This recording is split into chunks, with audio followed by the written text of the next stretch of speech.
Halo, assalamualaikum, selamat pagi, siang, sore, malam guys. Ketemu lagi dengan saya Ngeluyur. Masih melanjutkan cerita mudik kita tahun 2026. Masih di Banda Aceh dan rencananya kita bakal jalan ke salah satu pantai yang view-nya keren banget guys. Dengan jarak 20 km yang tak jauh dari kota. Dan sampainya kita di pintu masuk kawasan pantai, kita pun wajib untuk membayar karcis sebesar Rp5.000 per satu mobil guys. Perjalanan untuk menuju salah satu pantai ini, kita akan dimanjakan oleh pemandangan yang luar biasa. Akhirnya kita sampai juga. Ini dia, Pantai Tebing Lempu, pesona indah Banda Aceh.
Nah, ini lagi prepare mau buka puasa guys.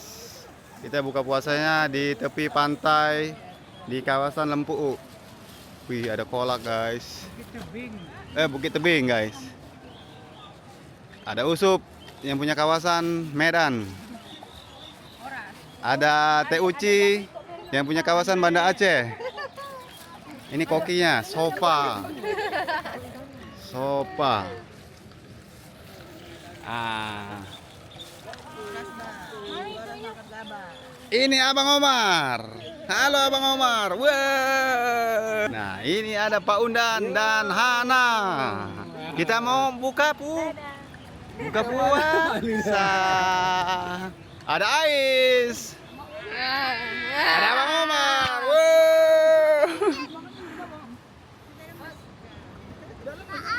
Dan ini ada Pak Won.